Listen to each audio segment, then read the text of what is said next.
G-Force? I don't know. I think it might have been. The Yeah. F1?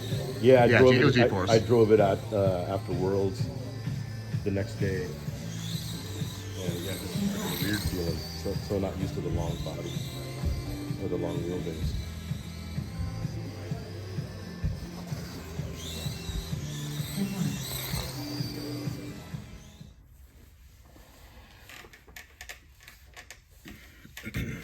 Hey everybody, Marcus here, MWX Performance. Today we're going to do a little overview of the upcoming new MWX Formula R1. Car's been pretty good so far. We were able to win our first national appearance with it at the RCHQ Nats in January. And then last weekend at the Utah RM28SA event, I was also able to take TQ and win the event. So the car's capable. We know that. It's based off the R1 that's been out now for about 7 months or so. So basically, here we go. So the car, like I said before, is based off the R1. The wheelbase is 112 millimeter, a little bit shorter than the PN car, and the GLF car, which is 115. The PN's 114, and then my car is 112. And for those that ask, the reason why I did that is because of the style of the car. It's basically, this is an early 90s replica car, and to scale, that's still probably about 3 or 4 millimeters longer than it should be. But I stretched it out and got it as close as I could get to, where I want it to be. I'm still kind of a scale guy. I like things to look how they're supposed to look. You can see that by the body itself. I kept everything under the body, so you don't have ESC sticking out on the side, and you can see through it. It doesn't look like a skeleton or anything like that. So that part I am proud of for sure.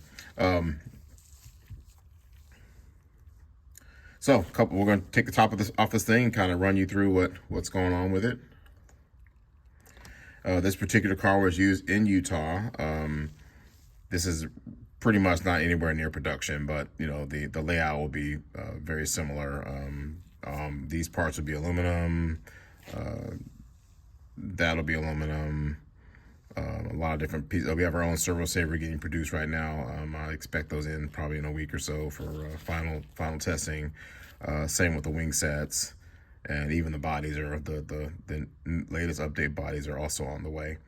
You can lay this out a couple different ways. I tried putting the battery to the back. It wasn't very good, so I'm going to stick with keeping it in the middle like it is in this picture.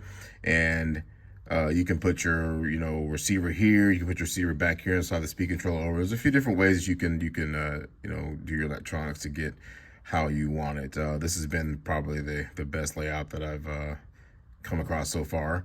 As far as the chassis, what I've done is I've got some aerodynamic stuff in here. It may work, it may not work. I will say this: we've all noticed that you can take a body that weighs the same in two different designs, and a car will handle completely different. So there's a good possibility it actually might be doing something with aero. Maybe, maybe not. We don't really know. There'll be a different aluminum wing mount in the back. The car will come with a composite chassis. It'll come with a carbon front bumper. It'll come with a composite rear pod plate. There will be optional aluminum and carbon rear pod plate, and the reason for that is just weight bias. You can change the way the car handles. The chassis is only going to be available in composite for now. The front bumper will also be available in carbon, composite, or a really nice looking aluminum unit, which I don't have one in my hands yet. So as soon as I do, I will get pictures of that. Screw set will be upgraded from the R1. And one thing that you can't really see on this chassis is that if you have an R1, one of the things that does happen, the pod gates will move around, as will the servo. So on the production, these are not going to be pinned. So there'll be a little 1 millimeter pin here, here, and here to keep all that from moving around. All of this will go into the next batch of the R1 itself, and they'll all be available, probably a month after this car gets released.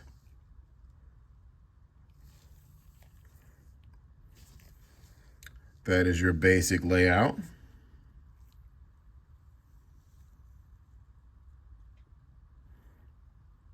All right, so let's talk about what the car comes with. I'm going to include the car with pretty much every update for the 2024 R1, plus some other things. The kit price $450. The kit price is $455.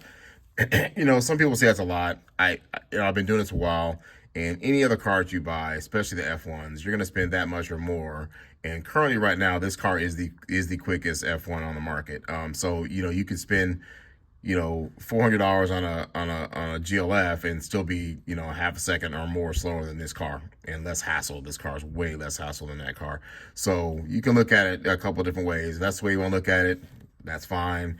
But most of you who race don't want to have to buy a kit and then buy every single little piece extra, which from a manufacturer's, that's bad for me but good for you. I could probably make more money nitpicking and nickel and diming you, but I choose not to go that route. I'd rather give you a package right off the bat that's got everything you need, build the car, hit the track, and then just go. All right, so what the kit's going to come with, we've got these new gold-plated pod balls, which are just super smooth, really, really good stuff. Kit comes with that. Kim comes with the new Delrin white upper arm balls. Listen, guys, it's a PN $60. This is the latest edition with a thrust-bearing diff that comes with the car. It's a $60 by itself, and everyone uses a diff. Comes with all your option front springs, all your option side springs. You don't have to buy shocks for the car. The ones that come on the car are excellent, coated, gold-coated shaft, ready to go. Both center springs. Comes with the red shims, space shims, which you'll need. Comes with, I even making my own body post. So we're even going to include body posts with the car.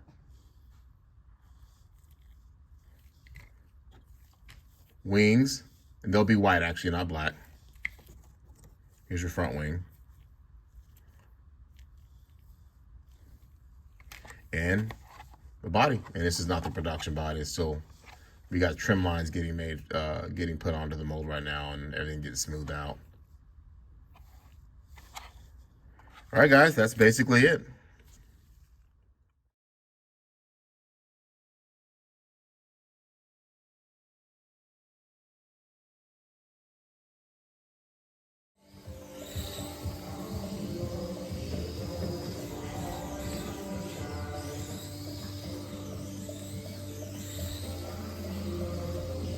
New drivers begin practice.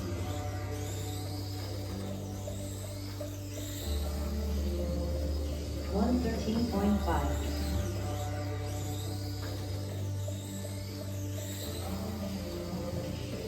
7-8.